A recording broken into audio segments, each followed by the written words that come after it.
All right, welcome everybody. Let's get the slideshow started. Hope everybody's doing well, and I don't know how many people are tired because you got up early this morning to photograph the moon. What a pretty moon it is.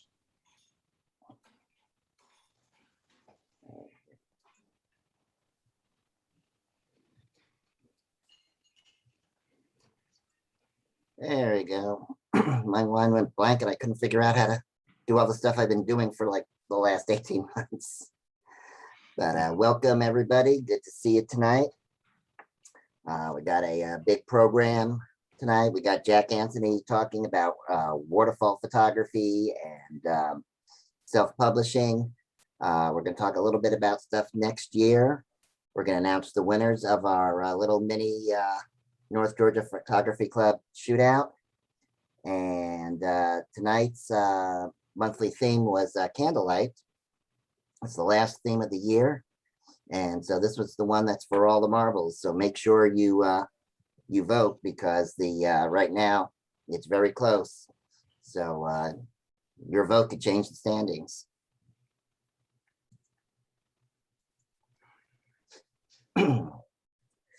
So we're going to pretty much do what we usually do, talk a little bit about business, events. Jack Anthony will give his presentation. We'll do the shootout winners, and then we'll start the photo challenge. So we were talking about club dues just a minute ago. So it's if you have been a paid member for a while, it's time to renew. If you're a new member and you've never paid before, you can go ahead and pay now. Membership does run from the calendar year from January to December. But beginning now, if you renew or if you pay for the first time, it'll carry over for the rest of this year and all of next year. And we do that mainly because we don't usually have a lot going on in December. So if you go ahead and pay in November, we carry that over to the next year. The payment side, if you just go to our website, northgeorgiaphotographyclub.com, and click on membership and scroll down, you'll see the membership page. I'll also be posting this online next week, and I'll probably send out a couple of emails between now and the end of the year regarding that. It's $20 for individuals and $30 for family. Let's see. And then we've got our North Georgia Photography Club t-shirts. I don't know who these people are modeling them, but they look pretty good. We also have hoodies and sweatshirts and tank tops now. So we do have this link here. That link, if you go to the paid members page on Facebook, that'll take you to the page on Amazon to order those. Let's see here.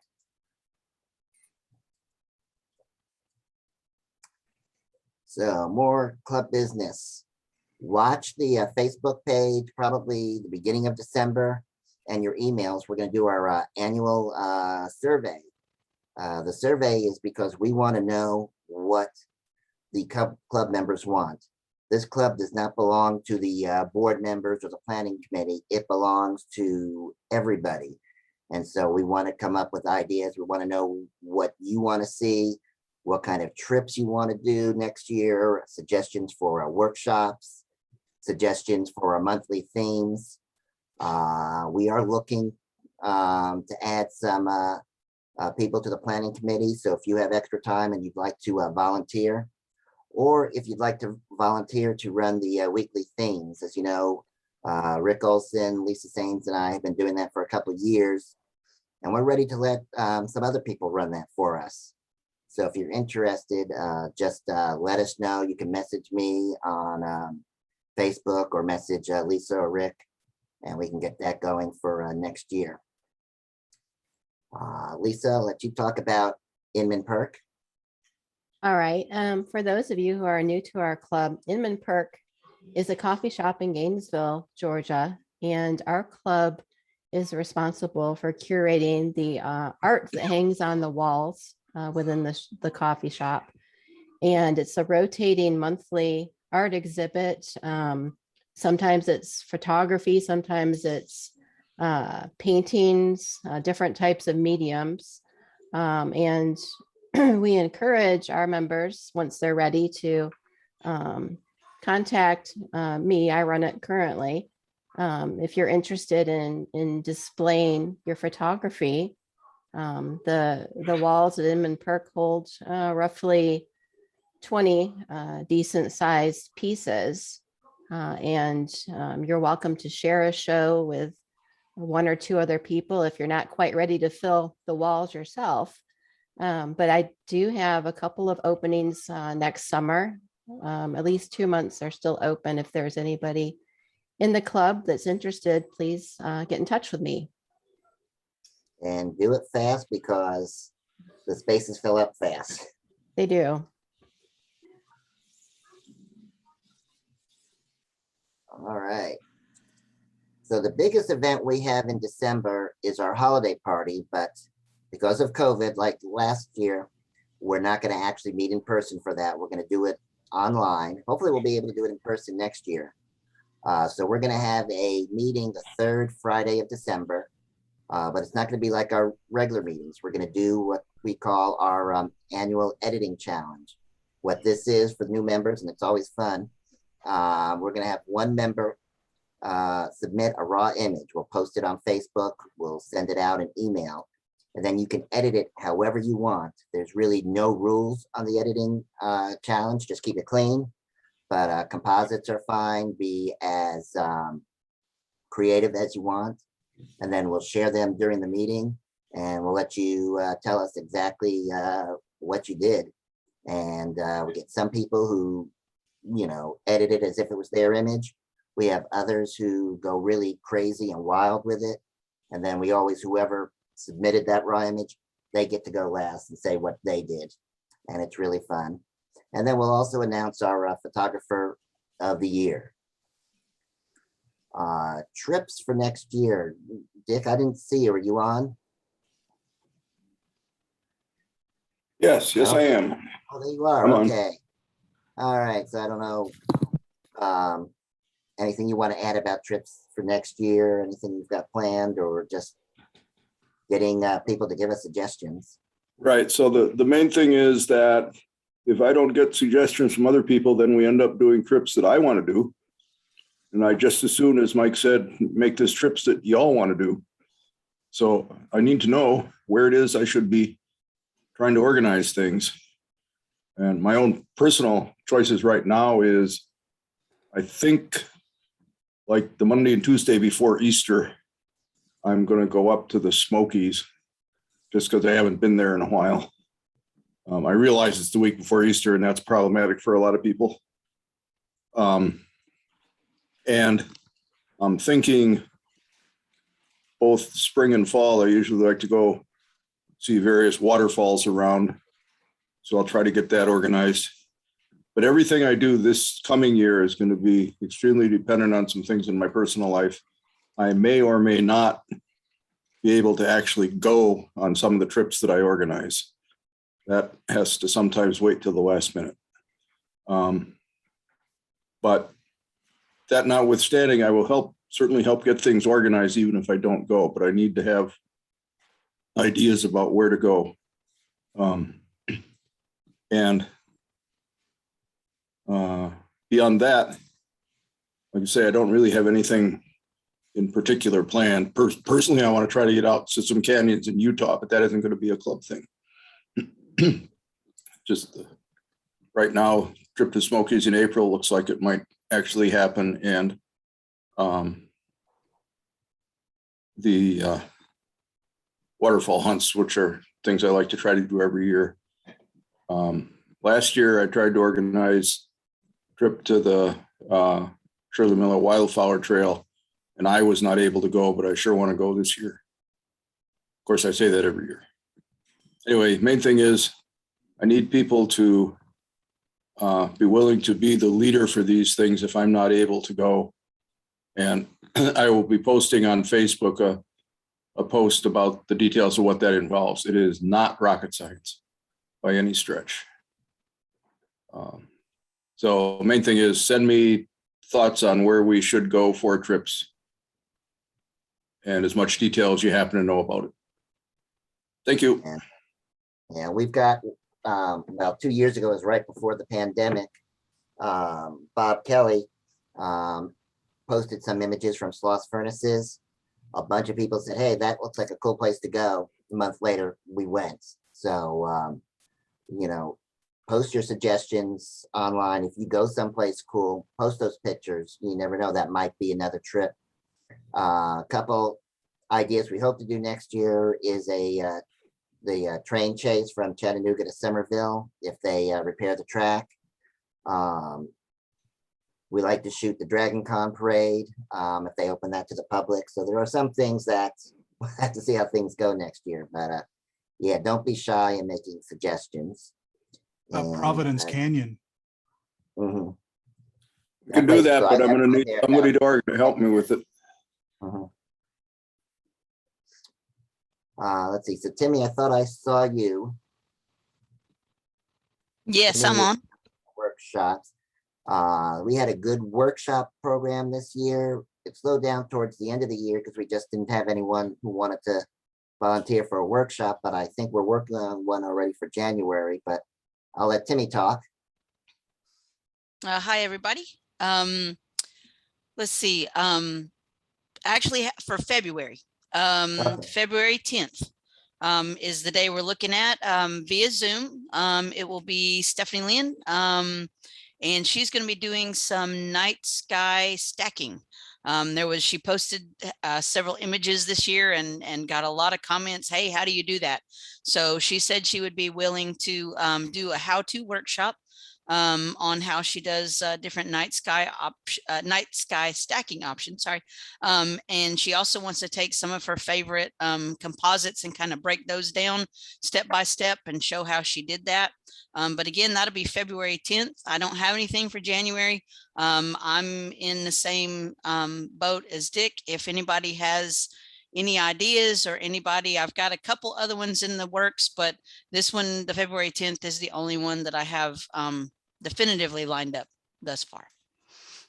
Hey, One thing I'll add about workshops I is would love to just remember see if there there's a way that somebody would be willing to do like a week-long, hour-a-night type photo shop challenge or something to teach some of us how to do and utilize Photoshop or something better. Yes, that was definitely on last year's survey. Photoshop, Lightroom, that's been very popular. Everybody wants workshops on that. But unfortunately, I'm not sure who can do that. Nobody's stepped up to volunteer. And everybody that I've talked to, or the ones that I have talked to, weren't able to do it at the time or whatnot. So, but yes, that is definitely high on the list to try to get some more workshops with the editing software. Thank you. Yeah, we kind of like we did last year was a mix between Zoom and we did some in-person outside workshops. So hopefully we'll be able to do that again. Workshops are one of the benefits of the paid membership. The workshops are free for paid members. So that $20 membership actually pays for itself if you go to one workshop. Occasionally we'll have a special event. We'll get somebody from outside the organization and they'll charge. And when that happens, we will have to charge a small fee to contribute. But yeah, that's one of the biggest benefits of membership. And yeah, the trips and workshops, that's going to be one of the big things on the survey. So make sure you fill that out because it helps give the planning committee suggestions and ideas of what you want. And again, if you would like to volunteer and help us out, because it is a lot of work for very little pay, as in like no pay. So we do like people who'd like to help out. That's always appreciated.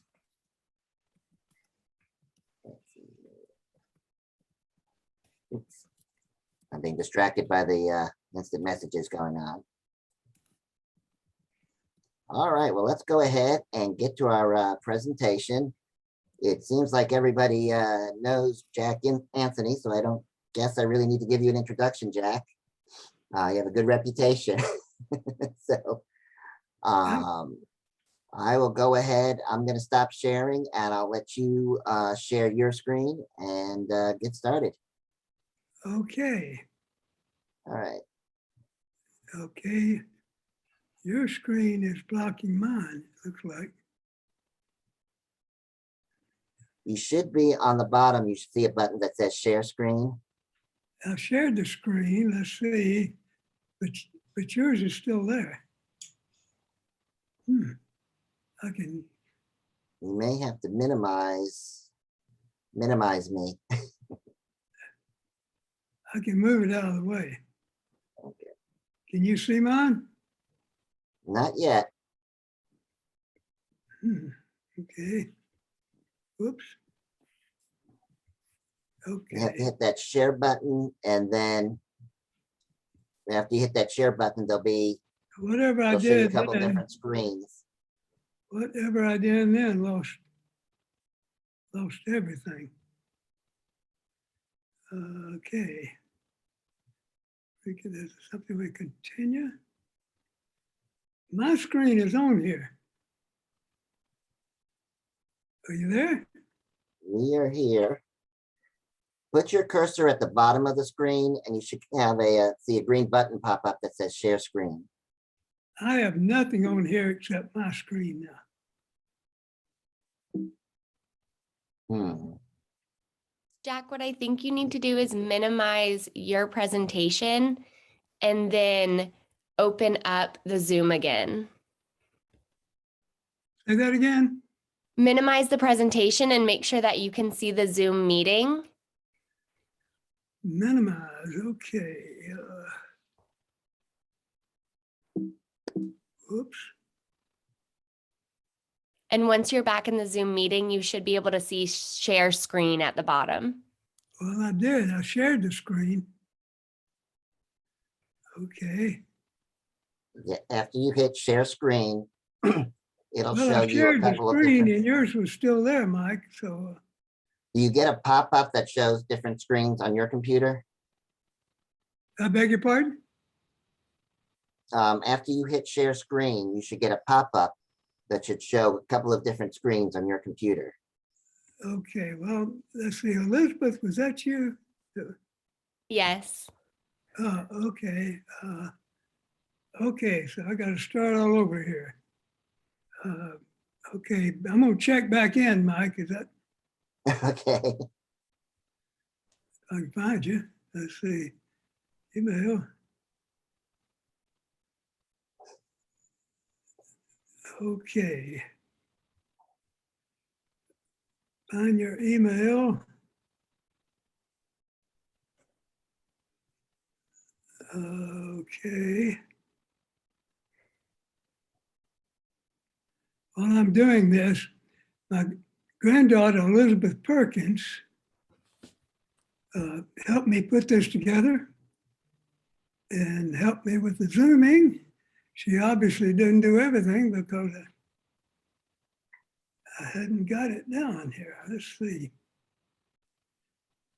I'm looking for you, Mike, but So when you put your cursor down towards the bottom of the screen, you should see some little tabs pop up. let's see. Get my glasses on. Can you see me at all? Yes. Yeah, Can you see the people on the screen on your Nope. Zoom meeting? I'm not in the Zoom. Well, You're in it. So just look at the bottom and see if you've minimized it. okay, I got, okay, I'm back. I got it here. And then do you see the green share screen at the bottom? Share screen, got it. There you go. And then you're going to click on your presentation. Once you click share screen, it'll pop up. Okay, share screen. Okay, presentation, desktop. Okay, let's see what we got here. Well, I've got you, Elizabeth.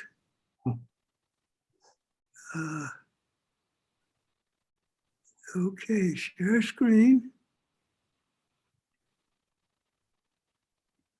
Click on that share screen and then you should get a pop-up. And on that Okay. pop-up should show you different screens on Share. your computer. There you go. Let me Now we get can rid see of your that. screen. We can Okay, see you. now, now I don't have my presentation. So Okay. just click back on the top, no name. There you go. Okay. Over, let's start. Get this guy up there. Move that out of the way, all right. And a play from start should do it. There you Okay. go. Is that it? You got it. We got it. All right. Okay. All right. Let Oh, me get, you gotta, let me get this out of the way.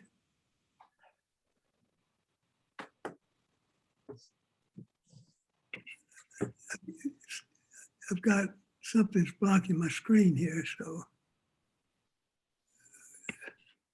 Okay, all right, got it. All right. This is generally what I'm going to be talking about, and get out of the way. Whoops.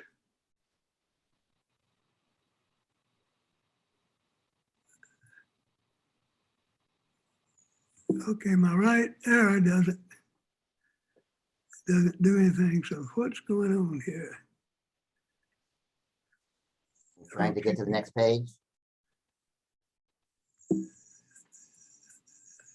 Huh. Hey, Jack, should if be you able to notice there come as your mouse is hovering over, look in the lower left corner and you'll Yeah. see there's a couple of arrows on your screen Yeah, showing up. I'm pressing the arrows, but nothing's happening. Huh, Wait, are you pressing the arrow on the screen or on your keyboard? on the keyboard. No, on your screen. Look on your screen. Okay. And yeah, no, hold on, Jack, look at the lower left corner, lower left Okay. corner.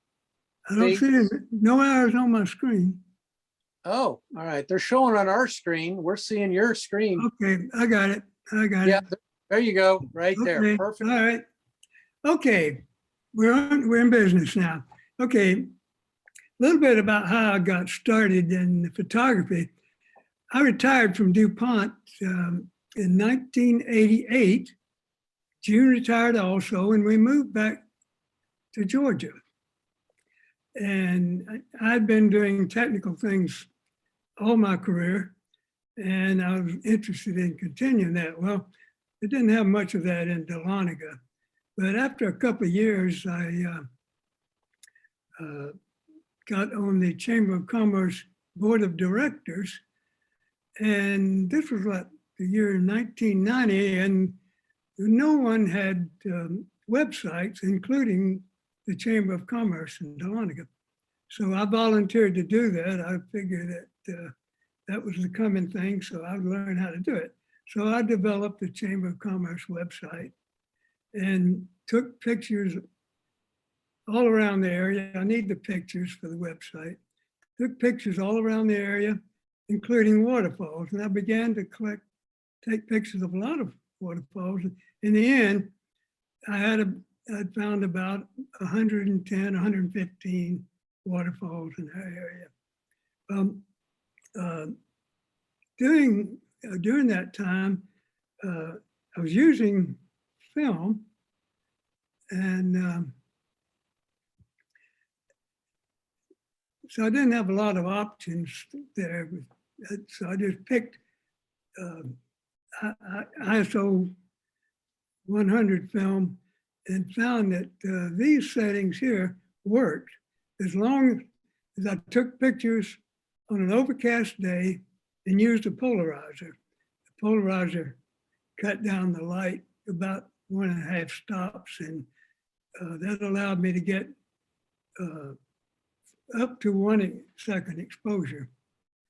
And I found that during that this is equipment I needed, and I'll talk about each one of these in turn. One thing, the remote shutter release I just use a 2-second timer, so I didn't ever use the remote shutter release. But of course, the tripod was necessary because it was going to be a longer than an instant to take the picture. So the lens I use the 2 zoom lenses, but I needed the wide angle lens to get in close inside some of the limbs and trees, and where we have to get close to the waterfall. But I did use a polarizing filter, and that had a couple of benefits. One, it cut down the light, but it also cut down reflections on, say, the water in front of the falls, and also the reflection off the wet rocks. Neutral density filter would be useful, but I never ended up using a neutral density filter. But a 3-stop filter would work quite well, except to cut down the reflections. And during this time, I'd been using a 1 second, but I discovered that anything from about 1 1/4 second to 1 second seemed to work. And here's some examples. This is Falls on Big Creek. The one on the right is a 1/20th of second exposure. And it's not the appearance that I like. There's too much detail. The one on the left was getting closer, but that still wasn't just what I liked. Here it's the one on the right is 1/4 second. That works as well. The one on the left, 7/10 second. So I'm homing in on about the speeds that I like. And here is a falls on Dodd Creek on the way up to Raven Cliff Falls. One on the right is 0.3 second. Has a lot of detail. The one on the left doesn't have quite as much detail. Either one of these work. For this amount of water flowing, I think I like the detail on the one on the left. Now, as far as the polarizer goes, I've got some examples here. Using the polarizer and not using it. The one on the right, this is Amicalola Falls. The rocks were wet that day. It was drizzling a little bit. But when I used the polarizer, when I actually rotate it to cancel the reflections, the one on the left is what I would get. Now, some people like the reflection off the rock. I don't particularly like it. So I usually try to minimize the amount of reflection. There's another angle on the same waterfall the same day, and the reflections are even greater when looking straight on to the waterfalls. Again, I prefer the one on the left. This is Horse Trough Falls, and this shows us something else. In addition to getting the contrast between the rocks and the water, which I like, the reflection off the shiny rhododendron leaves is reduced considerably when the polarizer is cutting down the reflection. And this brings up a point when you're doing landscape photography where leaves are involved. Generally, there's a little bit of reflection off of leaves.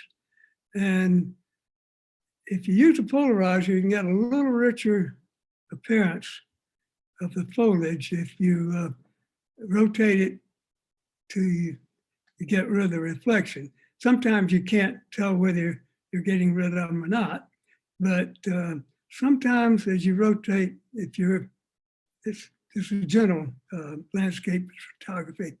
Sometimes when you rotate the polarizer, you can see a slight darkening in the leaves, and that gives you a little richer appearance in the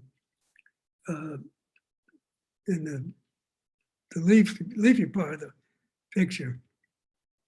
One of the problems in photographing waterfalls is that where there's the most part of the water flowing, say as it comes over the top of the falls, right, or top of a rock, it's not a lot of detail. And so it might hide the fact that you've got a little bit of overexposure, and that's something you want to avoid. So here's an example that this is a pretty nice picture, I think, of Dix Creek, but there in the middle, see if I can get right in this region here and over here, it's blown out. There's no detail because I have overexposed that part of it.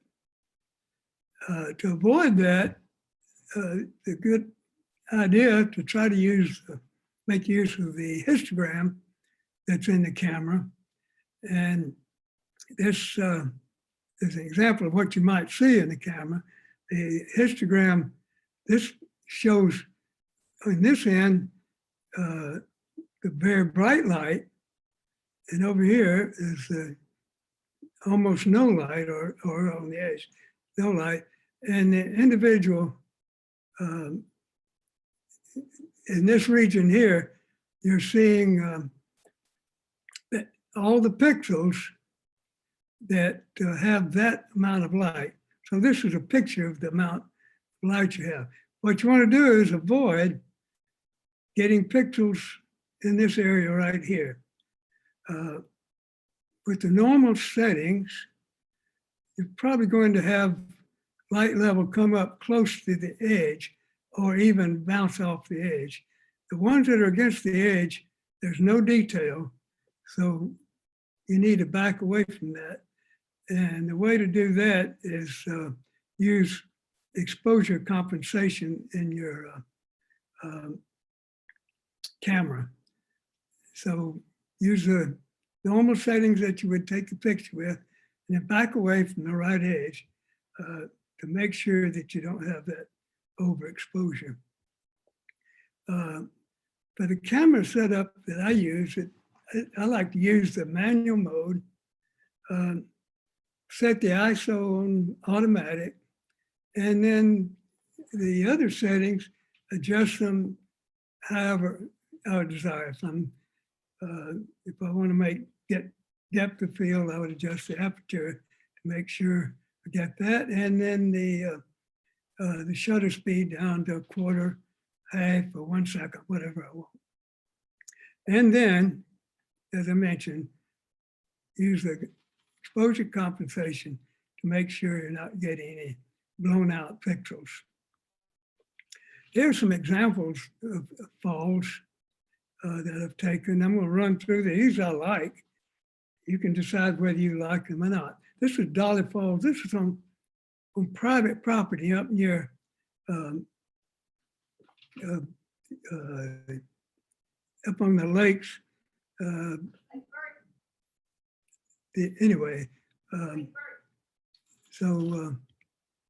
Cane Creek Falls. As a kid, I played on this falls. This is 3 miles out of Dahlonega.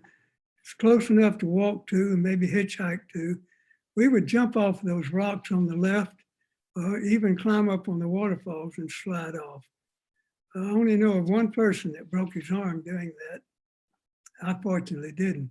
And as far as diving off those rocks, there's a dam that raised the water level from what it is now by about 2 feet, which made it deep enough. The farther you climbed up on those rocks, the farther you would have to dive to keep from hitting the rocks. But that's how I spent a lot of my summertime as a kid. Dry Falls you're familiar with.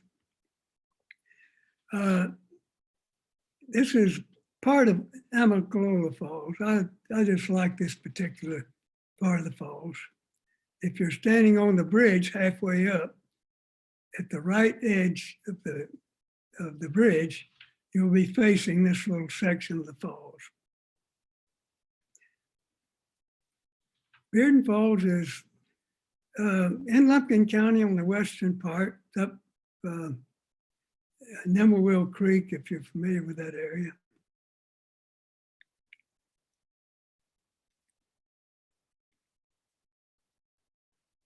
Dix Creek is one of my favorite.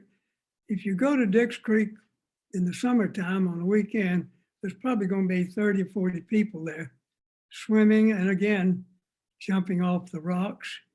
This is Dix Creek, and where they jump off is right there into this pool here.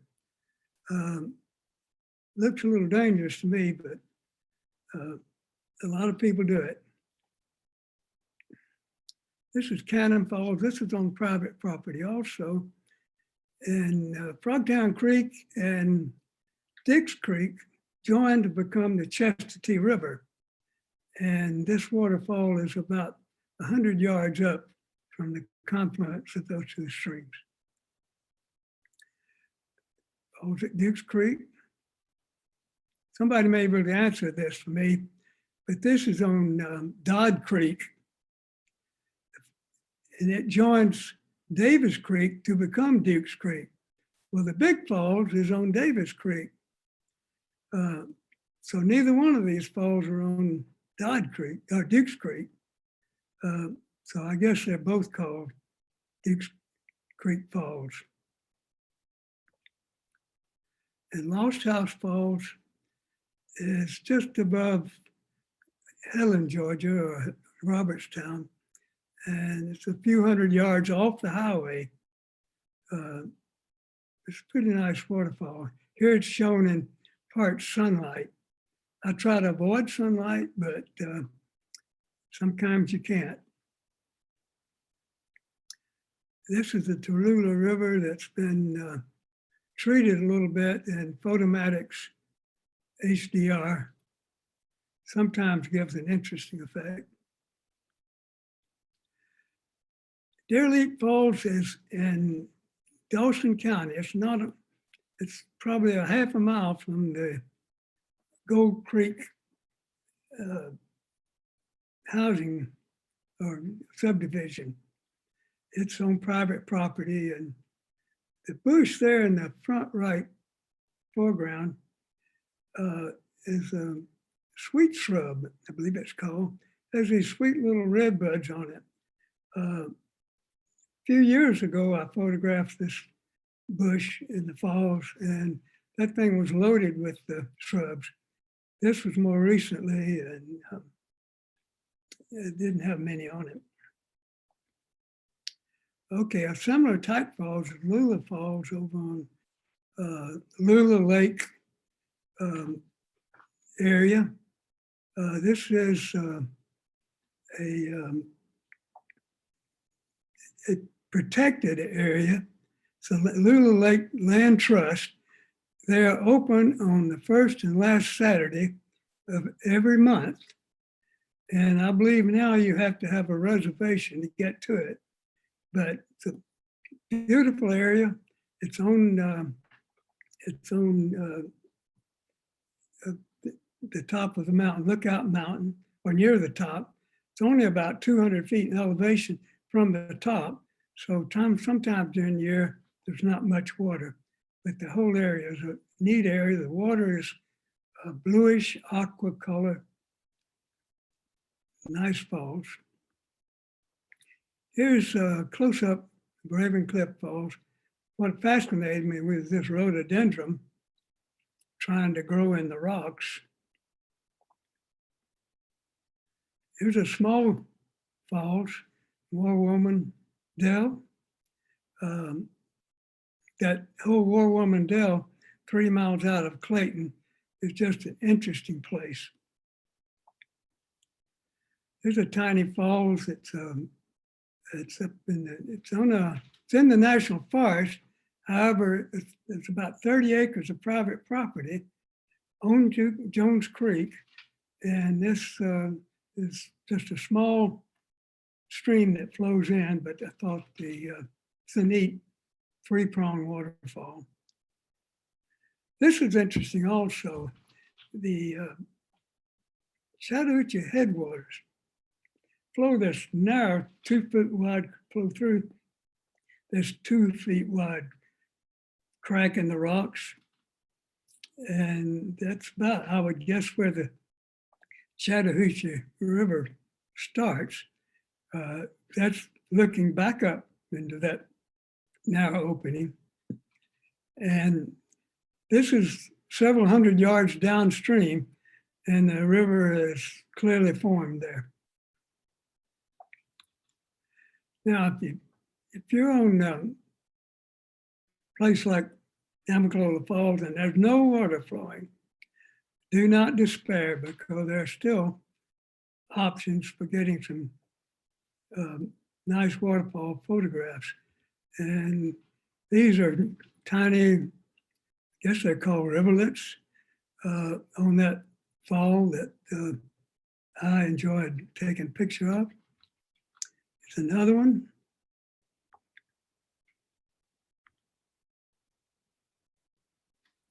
So you can still get some photography done on areas where there's not a lot of water. Here's another example. This was up in the Smoky Mountains on one of the streams there. And this was, I showed big waterfalls on Big Creek when I was demonstrating the different speeds. And this little 8-inch high waterfall was right above that. And I found that interesting as well. Now, recently I've started using a drone, and I haven't taken many waterfall pictures with the drone, but this is Dix Creek, and worked out nicely, I thought.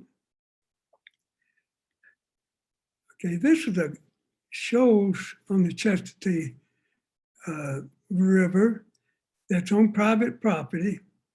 All the land around this falls is private, so not a lot of people see this. One thing that's interesting is, in this picture, there are two guys swimming right there. And I can see them on my screen. I didn't see them till later, till I was looking at the picture. But you can't get the full falls from anywhere except from above it like this. And this was even higher up. This is maybe 150 feet up. Those guys are still there. And this is down south of Dawsonville on Highway 53, I believe it is, yes. And that's me standing on the right with our daughter is there also, and June is in the picture somewhere. Again, a different angle on a waterfall that you couldn't get otherwise without a drone. But if you're flying a drone in North Georgia, there are limitations because we have areas, a lot of the forests in our area are restricted, as shown here. There are some other limitations that you have when you're flying a drone, and I've listed them here. Most of these don't bother me, don't interfere with my taking pictures, except maybe the one where you can't fly over people. And you got to be real careful there because all of these are controlled by law. One other limitation I think that sometimes would affect what I want to do, and that is the first one. You cannot fly at night except for the 30 minutes or the silver light just after 30 minutes after sundown. And even then you had to have your drone equipped with a strobe light. If you're going to take pictures with a drone that you're going to try to sell, you have to have the remote pilot certificate. Also, if you are offering a service using the drone for pay, you have to have this remote pilot certificate. It's just another loop you have to jump through to do certain things with the drone.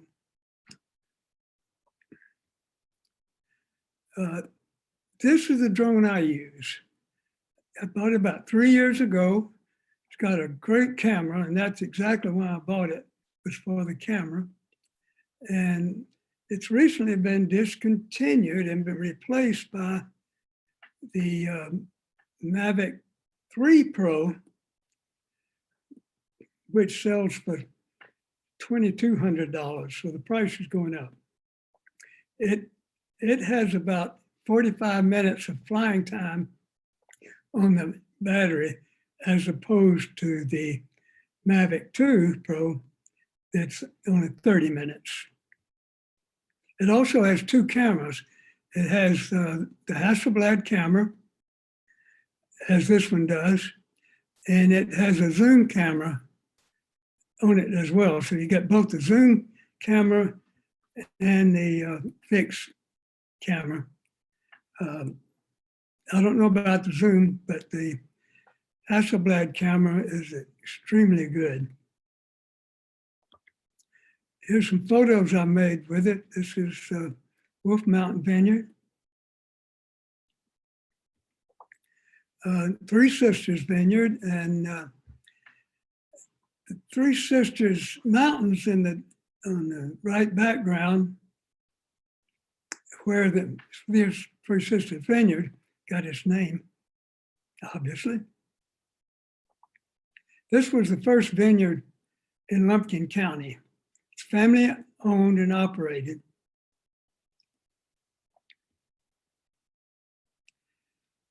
This is a high valley in Suches, beautiful area in the fall especially. I have a friend that has a large cattle farm between Dahlonega and Gainesville. And I enjoy going out there and taking pictures from time to time. He has several hundred acres in grassland that he cuts, so there's a lot of big bales of hay out from time to time. Now, this is really the scene that got me interested in buying a drone. For years, I would go up on top of the hospital in Dahlonega and take pictures of the college campus and part of the town. And they would let me go up there. There'd have to climb through a little cubby hole. After climbing up a ladder, I would haul my camera gear up by a rope after I got up on top. And they would let me do that for a while by myself. Finally, they started getting somebody to go up with me, which was much better, because coming off that roof into that little cubby hole to get down on the ladder, and then hanging on the ladder and trying to shut the door of the roof was kind of scary sometimes. But I did that about 20 times and just enjoyed getting pictures, different kind of weather and cloud, and just pictures of the college. But when they shut down the hospital 3 or 4 years ago, I had to find some other way to get these pictures. And that's when I decided to buy the drone. Here's another picture taken under different conditions.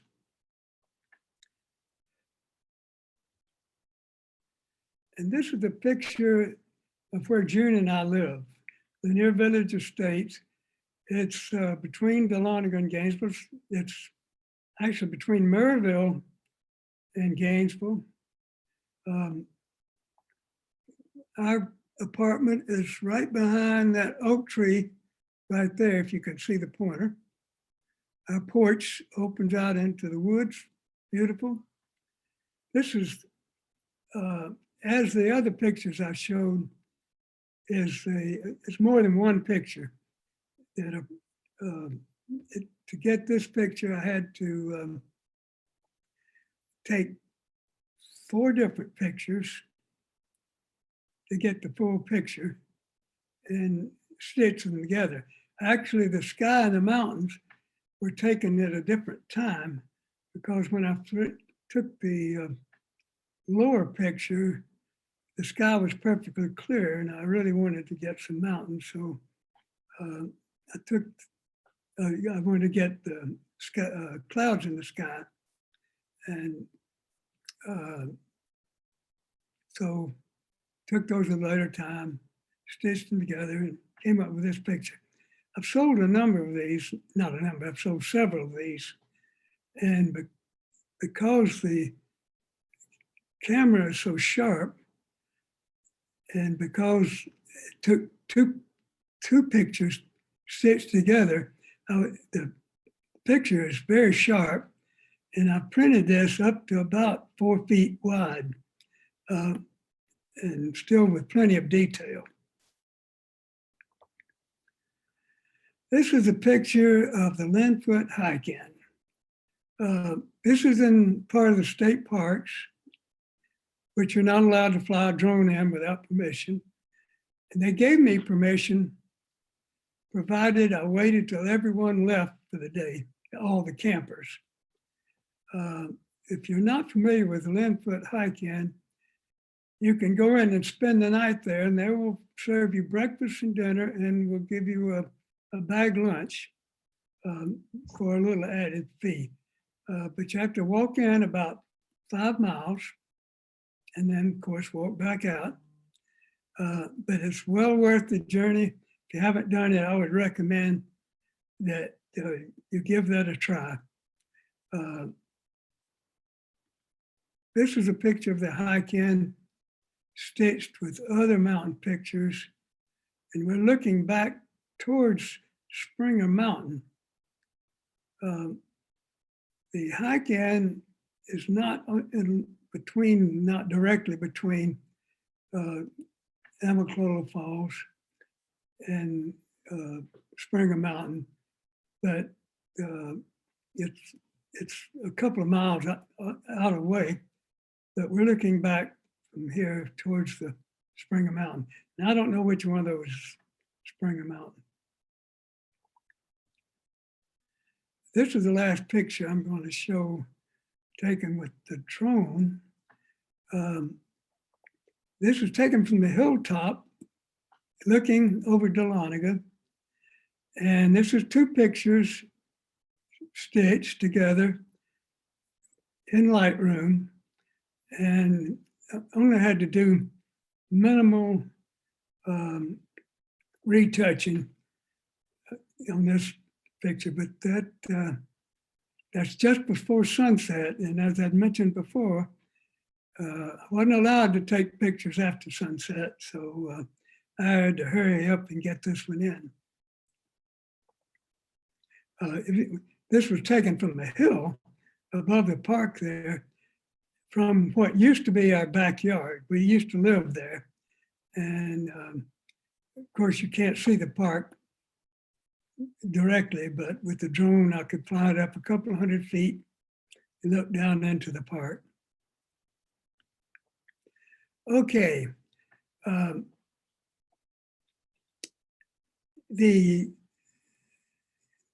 program at North Georgia College, the photograph program at North Georgia College, when I attended there in the 1900s, early 1900s, was 15 quarter hours. Each quarter you could take 5 hours. So in a year's time, you could get the necessary hours to get a major in the art program. At the time I think the program allows you to take courses free at any of the universities or colleges in Georgia. If you're, I think the age limit is 62. If you're over 62, you can attend college for free. At the time, you could only audit the courses. I think you can actually get course credit now, I believe, but you get to attend free when you reach that age. Well, it took 1 year to get the necessary requirements. They allowed me to get in there in the program, and I ended up staying with it for 3 years because I really enjoyed it, and I was one of the most enthusiastic people in the class, so that let me just stay as long as I want to. We did all our work with film, and it was fun. It was fun being with the young people too. So while I was taking those classes, I took a course in computer graphics. And in that course, one of our projects was to make a fanfold book and of pictures. And because I had a lot of pictures of the Dahlonega area, I used those pictures for my fanfold book, which is it. And I named my book Dahlonega, A Special Place. Well, we used a program called Quark Express, which is the program that allows you to do page layout, even do books. And so once I did this, I know how to do a book. And I kind of got excited about the idea. And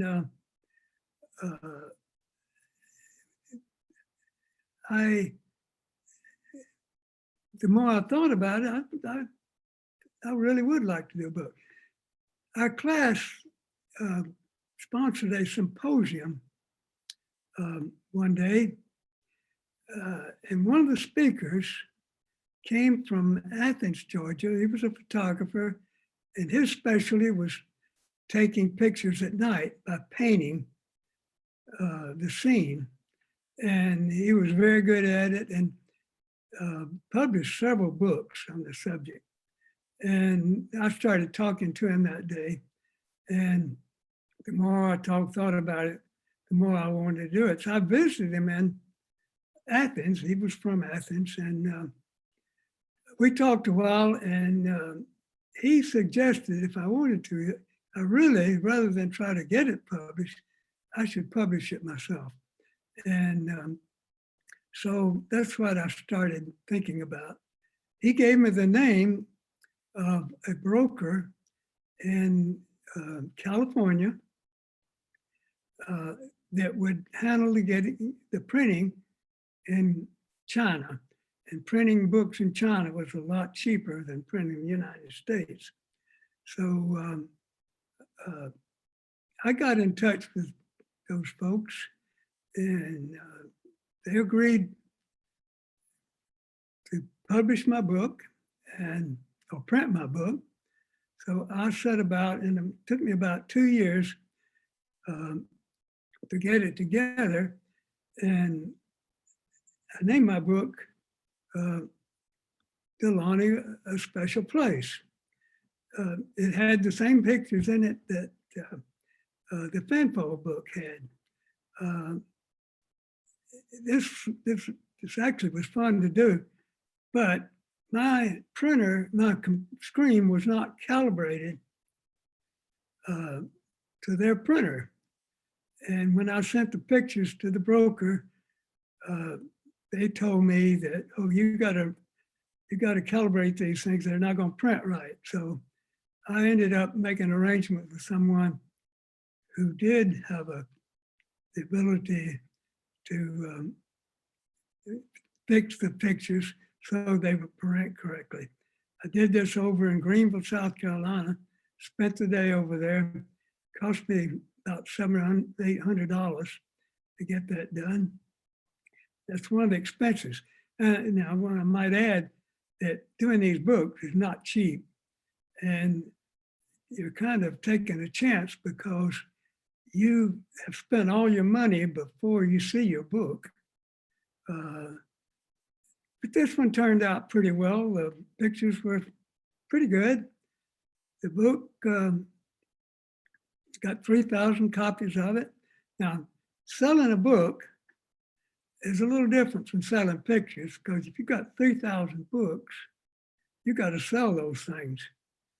Whereas with a picture, if you don't sell it, you can hang it on your wall. But so you have to market your book. And in this case, it wasn't difficulty because it was clearly of interest only in the town of Dahlonega. I sold it in just about all the stores. A lot of people were interested in getting it, and it sold out in about 3 years. The only thing I did, I had to come up with the money beforehand, but fortunately, we had come into some money just before I had to come up with the money, and I was able to do it. But I had all these waterfall pictures. So 6 years later, I ended up through the same printer publishing this book on waterfalls. I had included about 100 waterfalls and a description of how to get to them, how I took the pictures. And the problem here was that the interest was clearly beyond Dahlonega. So I had to market this across North Georgia. It had pictures all the way from the Alabama border to the South Carolina border. So I had that area I wanted to cover. I actually sold this book in Barnes and Noble. At the time, there were a number of bookstores around North Georgia. There's one in Blairsville, Clayton, Cumming, as I mentioned, Barnes and Noble, which with most of the Atlanta stores. In addition to that, I was able to sell it in all the state parks and some of the other places around North Georgia. One of them I can think of right off is the Salty Nakushi store. They sold the book for me. Sold this book out in 3 years. A year or so after that, after I published that book, the professor of military science at the University of North Georgia, then North Georgia College, asked me would I do a book about the Corps of Cadets, because North Georgia did not have anything to give to visiting dignitaries like West Point does. They have a number of books they give. So after a while, I agreed to do that, and it was a lot of fun. I followed the Cadet Corps around for a year and a half, went to Fort Benning with them when they're training down there, followed them around North Georgia, their weekend training, took pictures of all their activities, went to Fort Lewis, Washington with them. June and I went out there. I spent a few days with them there taking pictures. And the Fort Lewis, Washington trip I combined with a workshop in Glacier National Park. So that worked out really well. So didn't print as many pictures, only printed books. Only printed 1,500 books. And it had a limited audience. I ended up selling them all, but I ended up selling them to the college for about what I paid for them. So it was fun to do. It's an interesting experience. And recently, and the book sold out. And recently, the commandant of cadets asked me would I do it again. I declined, but suggested that he has photographers in the Corps that are certainly capable of making pictures for the book. He has students that can write the text. He's got the University of North Georgia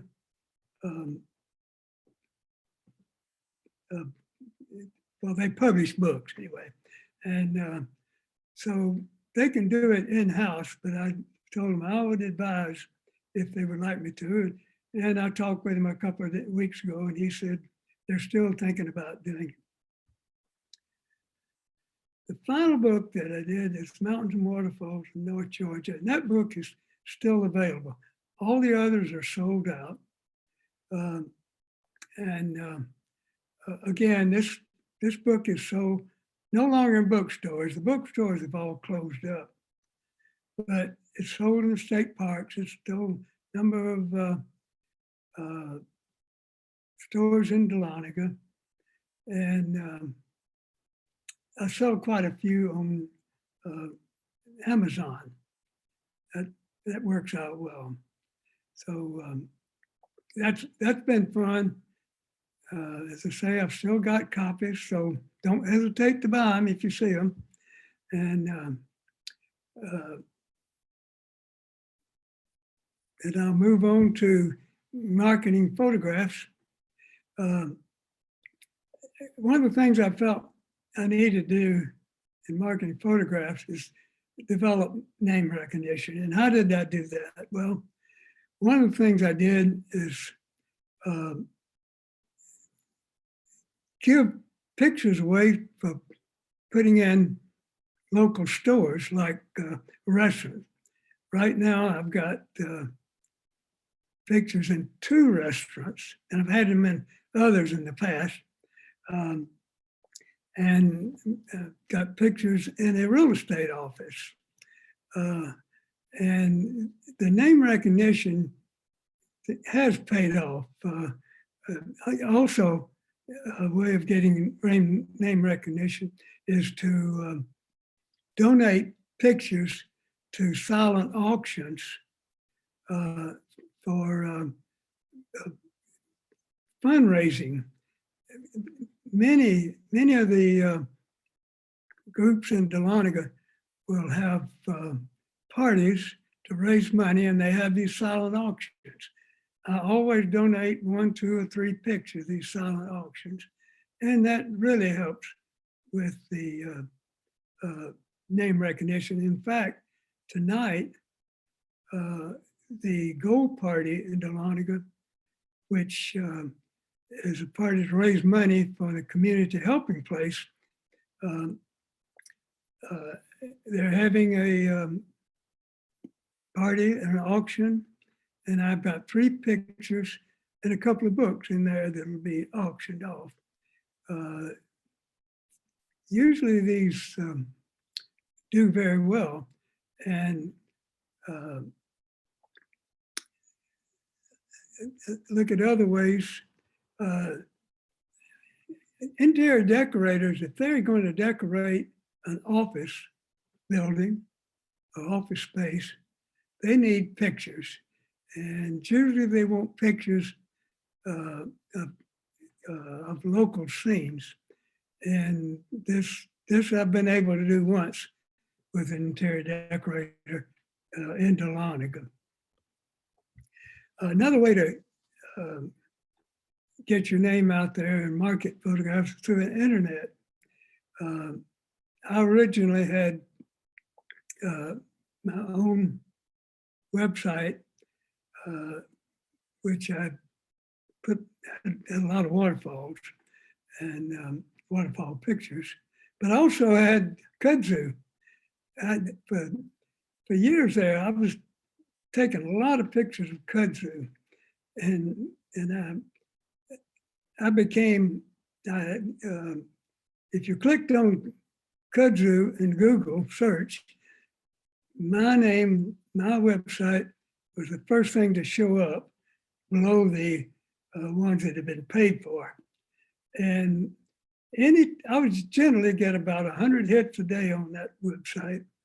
And if there was any article, an article about kudzu appeared anywhere in the world, I would get, for 2 or 3 days, I would get a couple of thousand hits a day. And then that would die off. But I was able, through that part of the website, sold quite a few pictures of kudzu, even sold one set of 4 to National Geographic for Europe, for Germany actually. And then that same outfit bought some more when they published it in smaller countries in Europe.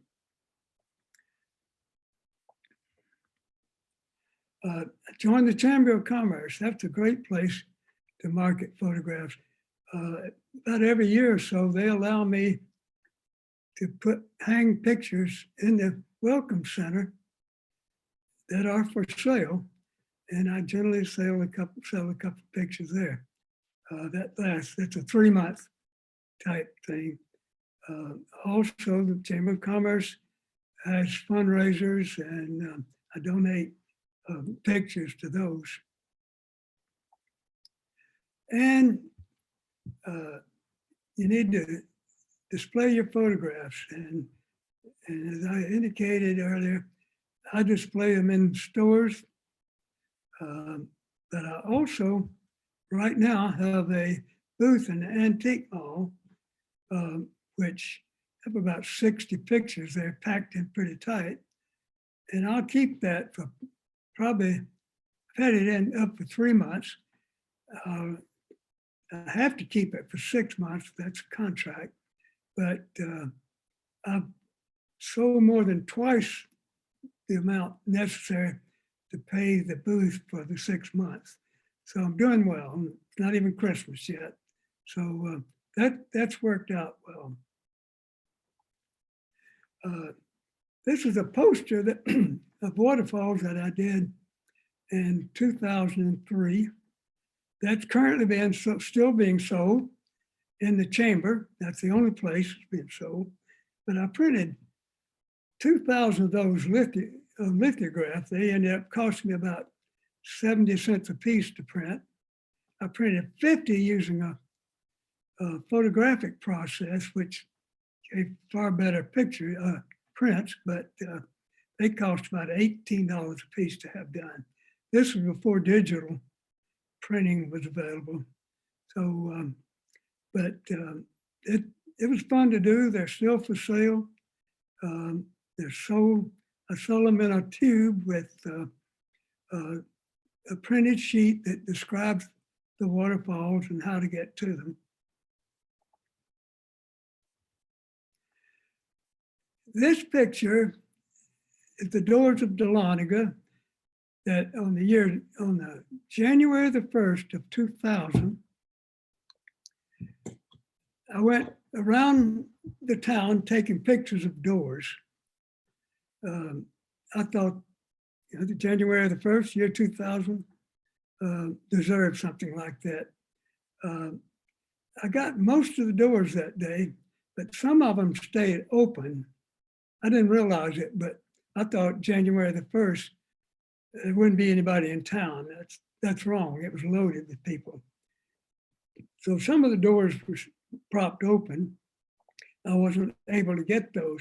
2 weeks later, we had an ice and snowstorm, and everybody was closed. Power was off. I was able to go back to those stores I'd missed, get their picture, but most of those had a piece of paper stuck to the door saying they were closed because power was out. And if you look at that picture, you can see a number of the doors have a piece of white paper stuck to them. Those are the ones that I got later. I printed this picture and gave it to the Chamber of Commerce party where they auctioned it off, silent auction. 15 people bid on it. It sold for $400, and I was able to sell all those 15 people that didn't get it one of these framed pictures for $115. And that's been very popular. This was, of course, I say this was in the year 2000, but in the last 4 or 5 years, I think maybe I've sold one or two. All told, I've sold 160 of these pictures. And the reason I know, I've got them numbered. So that's been an interesting project. It's interesting, a gimmick like this would sell pictures. This is another gimmick. This photograph of Dahlonega and the mountains behind the Dahlonega was taken from the hospital. That is 14 different pictures stitched together. Now at the top of the picture, I've got all the mountains and gaps identified along with the elevation. This one has been very popular also. And it's selling well right now, and it sells for $120. And I've got it for sale in my booth as well as in Cranberry Corners in Dahlonega. 3 of these pictures have been printed 8 feet long. The detail is very sharp because it's a very large file from the 14 different pictures paged together.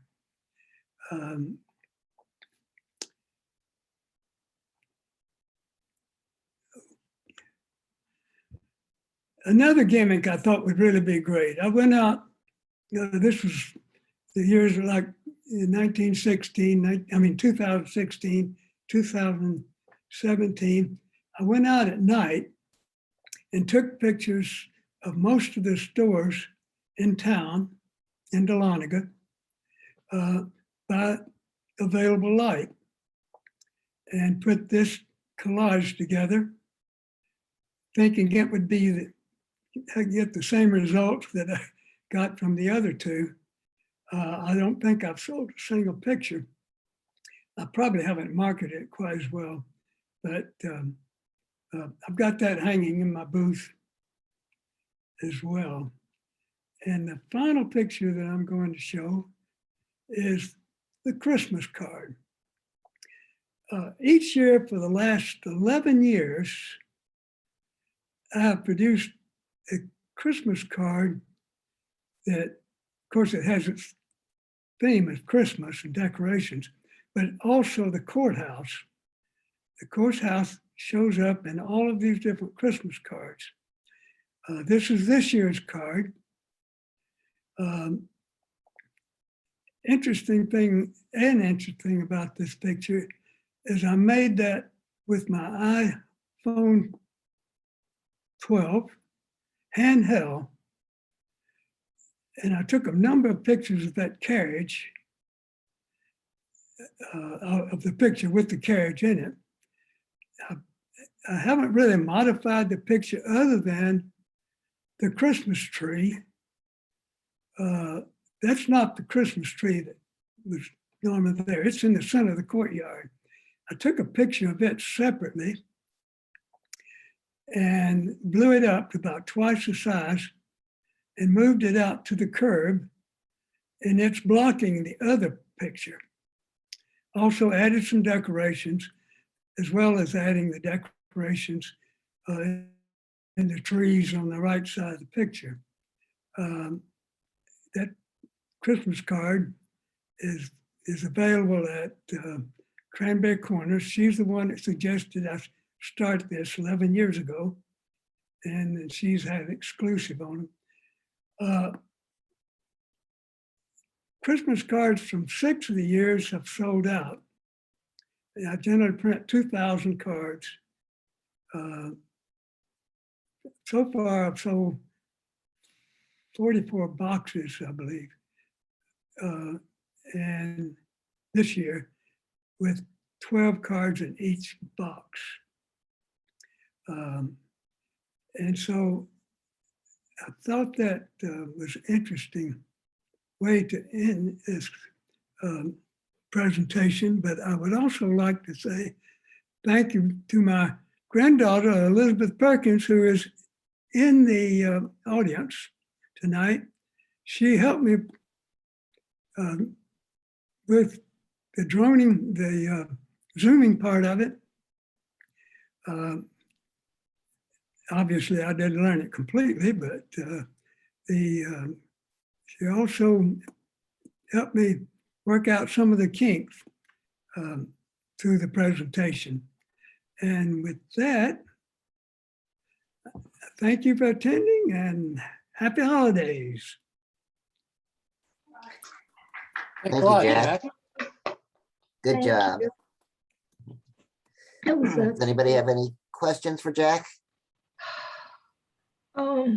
Thank you. how do you composite multiple pictures into one picture? How do I put them together? Yeah. Okay. I use Lightroom and Photoshop. Lightroom, it's very easy to do. And there's just a command that says, put them together as a panorama, or you can put them together as HDR, either one. I mean, like a collage, like the Collage. doors. Okay, Yeah. the collage, you do that in Photoshop. Yeah. If the final thing is going to be like 10 by 20, Yeah. I will just make, in Photoshop, I will make a 10 by 20 background. Okay. And then I'll load all the pictures onto that. You know, have to size them correctly, but I'll just drag and drop them onto that picture. Okay. What I do is copy and paste. Yeah. And I'll have maybe a string of a whole bunch of pictures in Photoshop, copy them one at a time, drag them onto the larger picture, and just move them around till they fit. If they don't fit, I'll go back and rework them and drag them on again. Thank you. Hey, Jack, did you teach yourself how to fly your drone and how long did it take you to do that?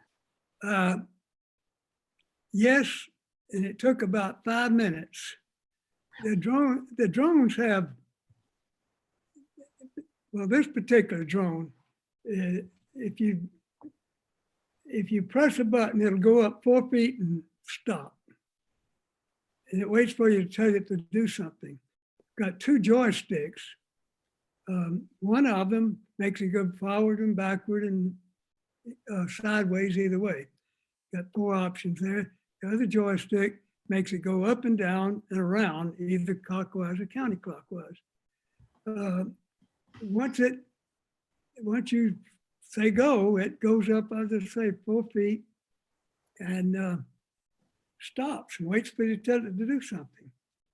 And so you can, let's say I want to fly it out 200 or 300 feet.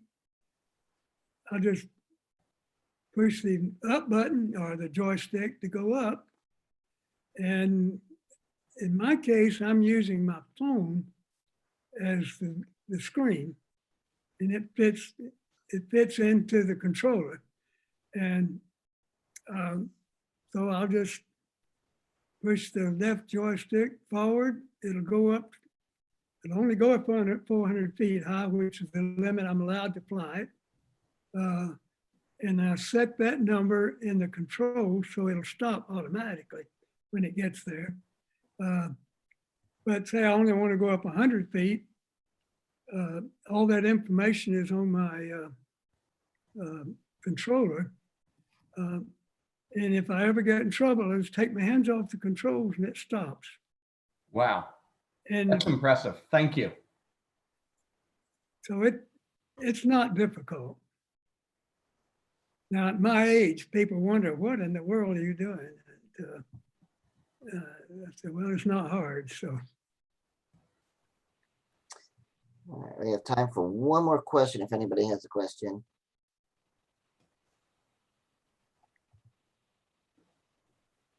I'll just add about the drone. If you do get in trouble while it's up in the air, there's a return to home button on the controller. You simply press that button and it flies right back to where you're at. So if you're worried, like if the battery's going dead, you hit that button and it returns to you. It doesn't fly away like they used to. yeah, yes, you can do that. And you can set it up so it'll fly when you press the button. Suppose you're flying around a lot of trees and you think the highest tree is 100 feet tall. In the programming of it, you can program it to fly up to 125 feet. Right. And it'll do that. And then it'll orient itself because it knows where it is and it knows the GPS of where it started from. It'll fly directly over that spot and come straight down. Right. You just have to make sure that you didn't launch it under a tree. Yep. So, That actually saved me because I was out in North Carolina and I flew down into a valley where there was a waterfall and the battery went dead. And I had to hit that return to home. And luckily, because it was below where I was at, it was able to still return, luckily.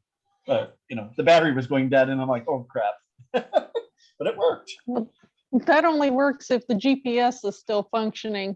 Yes. I was flying mine the other day and the GPS had lost it and it just started flying away and I had to visually and manually bring it back. So that was a little bit nerve-wracking. Yeah, I guess it depends on which one you have. Some of them will do it and some of them will just stop where they're at. So, yeah. well, where it gets a little hairy is if you're approaching the time limit on the battery. Yeah. And you've got to get that thing back home. It'll start coming home on its own when it detects that it's just barely got enough battery to get back. And it's hard to control then. You've got to override it and it doesn't want to be overridden. No.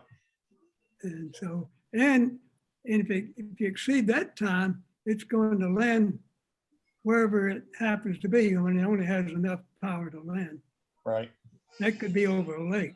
So, yep. I was reading an article this morning about one of the major drone companies that's now got a drone that's got a 45-minute battery pack. oh yeah, that's the one that replaces this one, the Mavic Pro 3. And that's a good thing to have, that extra Yes. 15 minutes. But it also, you've got the zoom camera on it too, which I'm not sure how to use it, but I think it would be useful.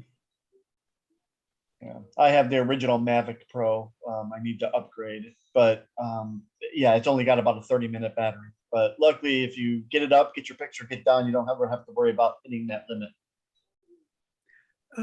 Yeah, where we live, they're building 31 new houses, and they won't let anybody in to see them. Yeah.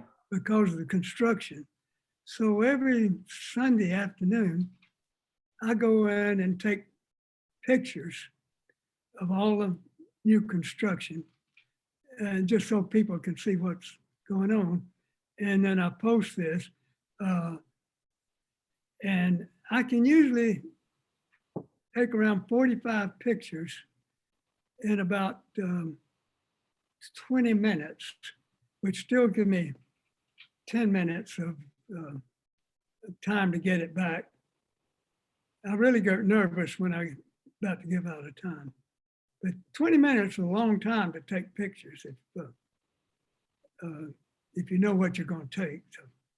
And it makes your anxiety ramp up when you hear the beeping, the beep, beep, beep, beep, beep, like, oh, it just makes your anxiety ramp up, like, I got to get that thing back. when that happens, you get nervous. Yeah, yep, exactly. Sounds like we probably need to have a whole presentation on drones or a workshop on drone photography sometime. So maybe that'll happen next year. But Jack, thanks again. We really appreciate it. It's been a while since we've seen each other. And even though this is only on the computer, it's still good to talk to you. I'm going to go ahead and bring back up the slideshow. Hang on a second.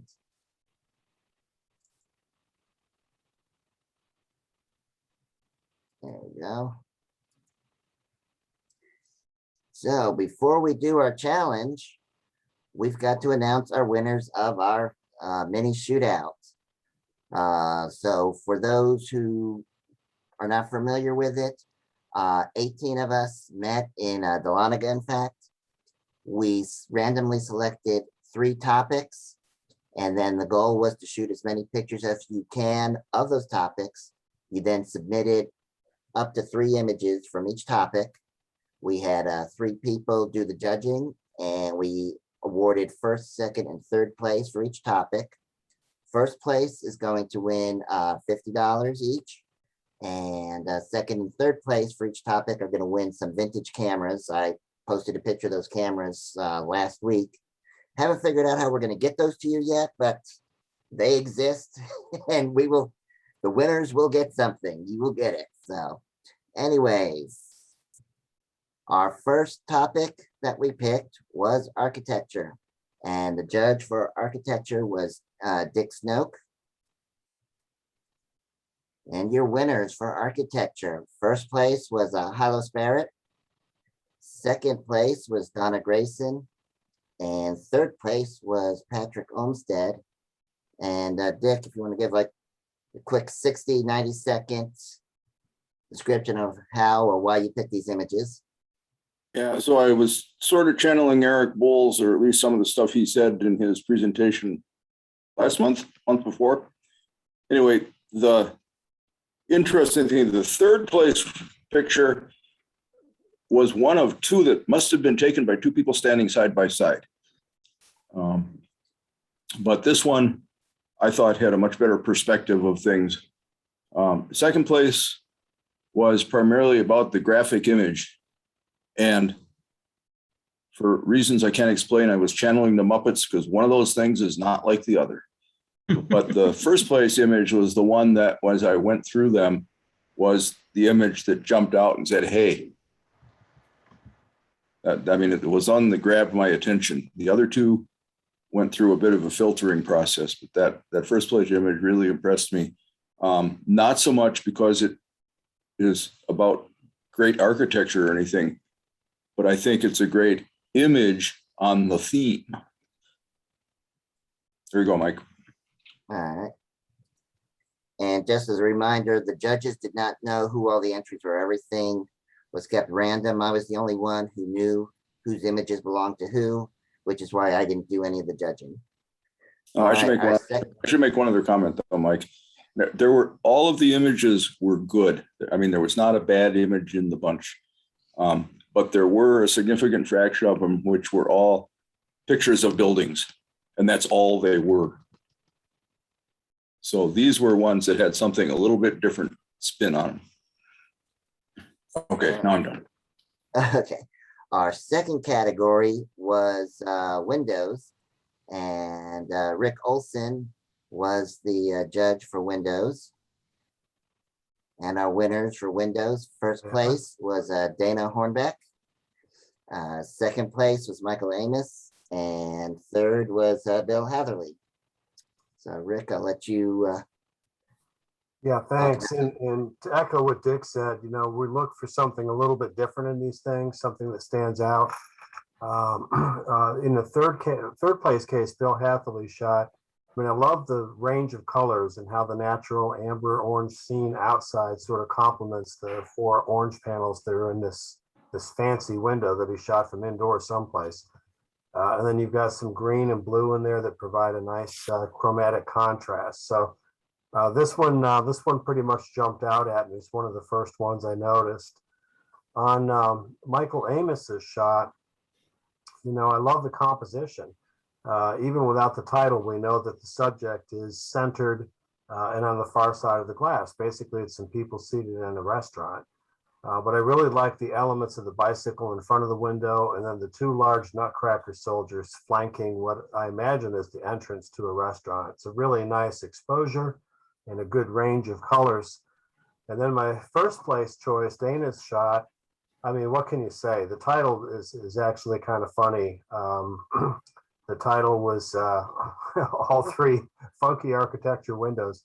And the hint being that this could have been entered in any of the three topics that we had.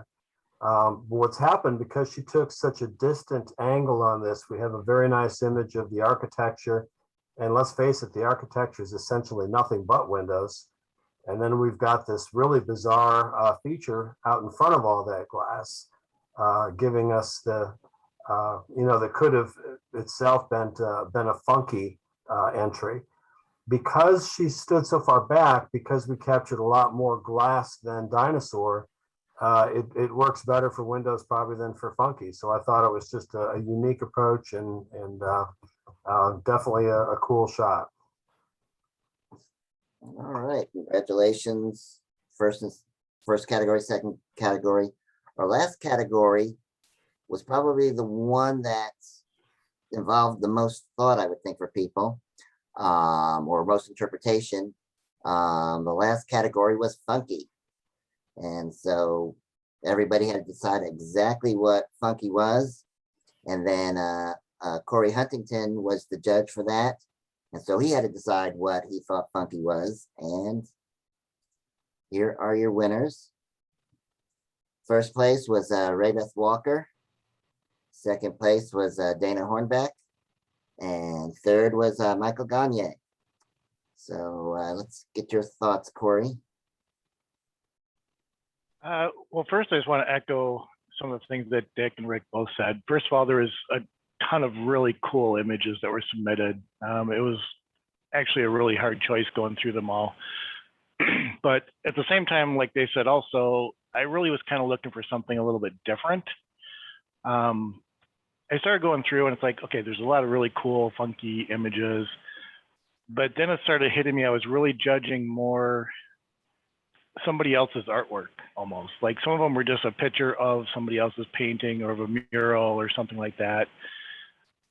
So I started looking at it more like they were saying, trying to get something unique, something a little creative, something where the photographer themselves, like trying to judge more the image, not the subject, if that makes sense.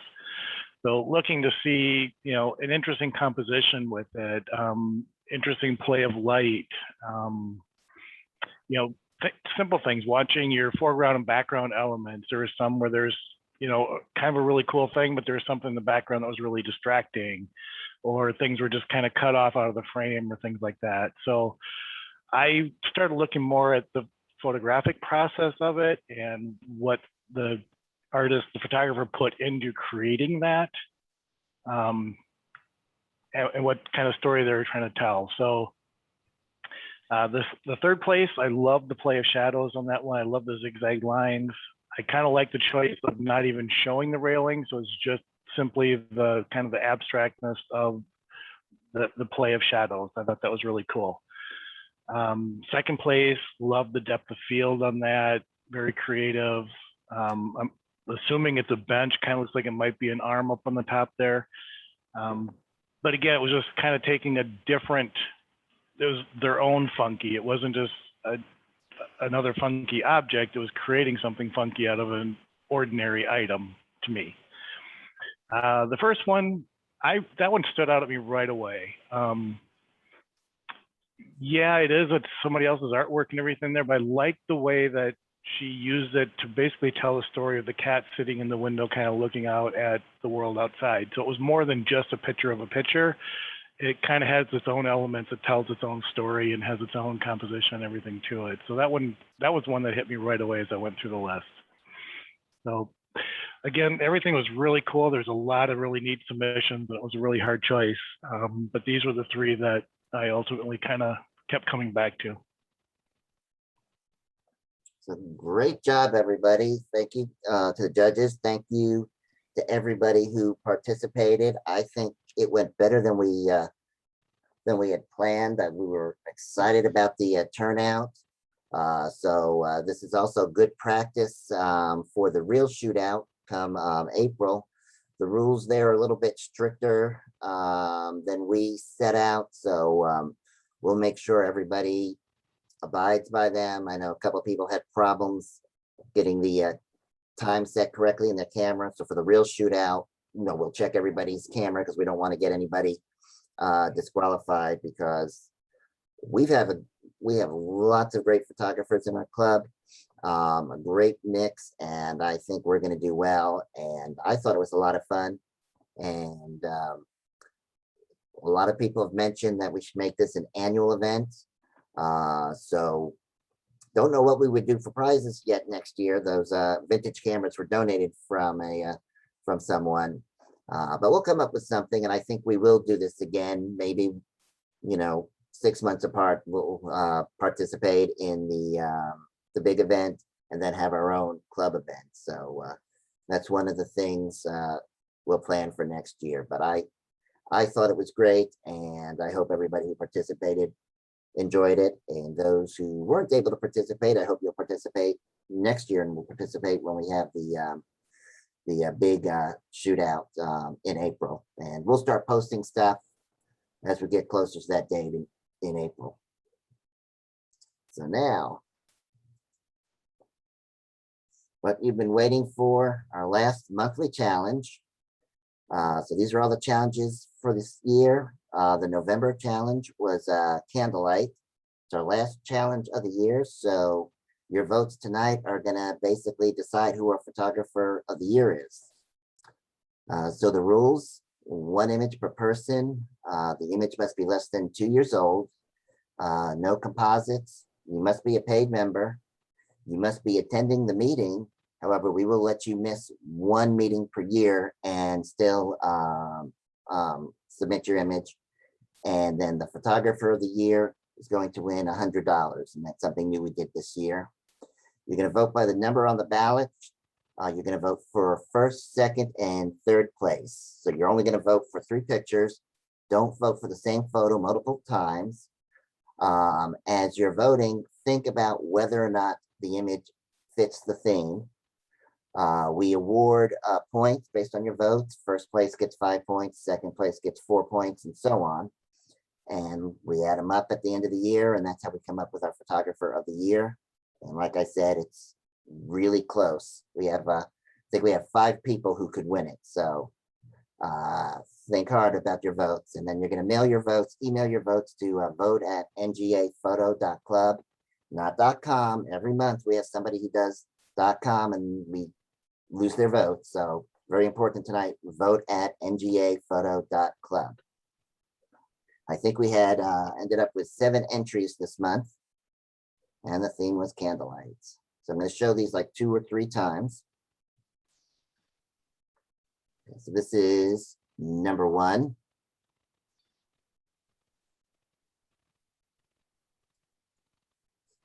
Two.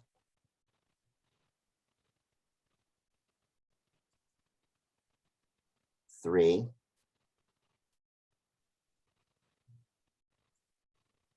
4.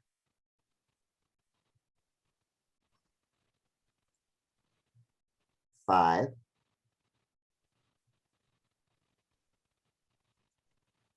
6. And 7. I'll go backwards. 7. 6.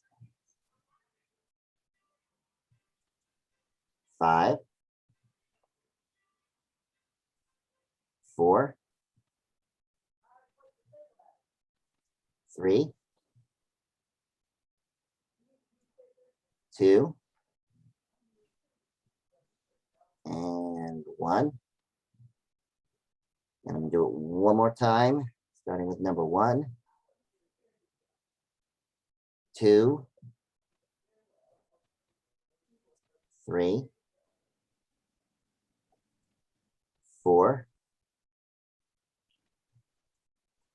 5, 6, and 7. All right, you're going to send your votes to vote@ngaphoto.club, not .com, but .club.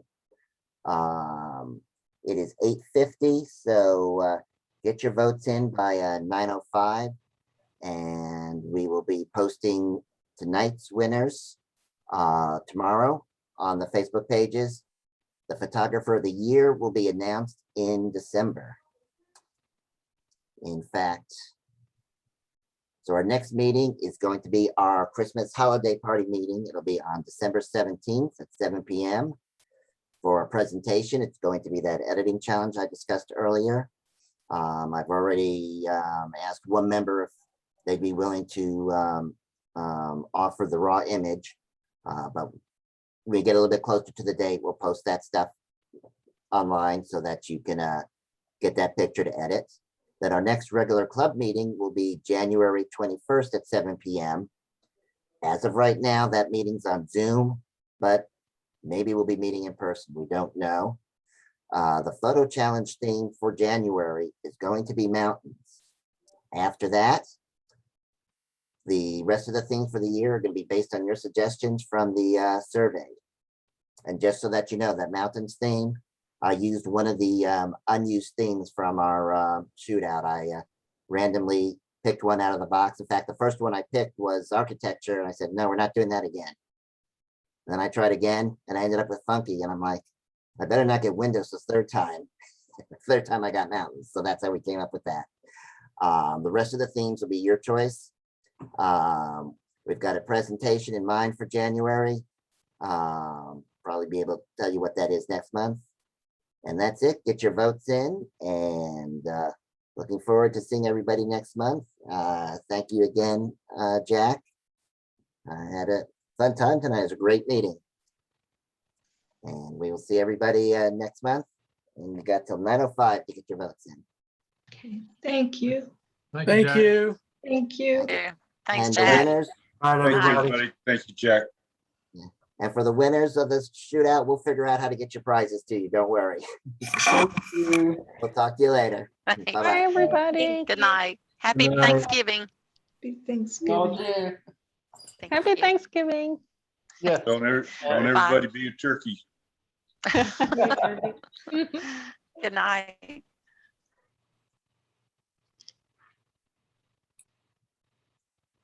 Thanks, Jack.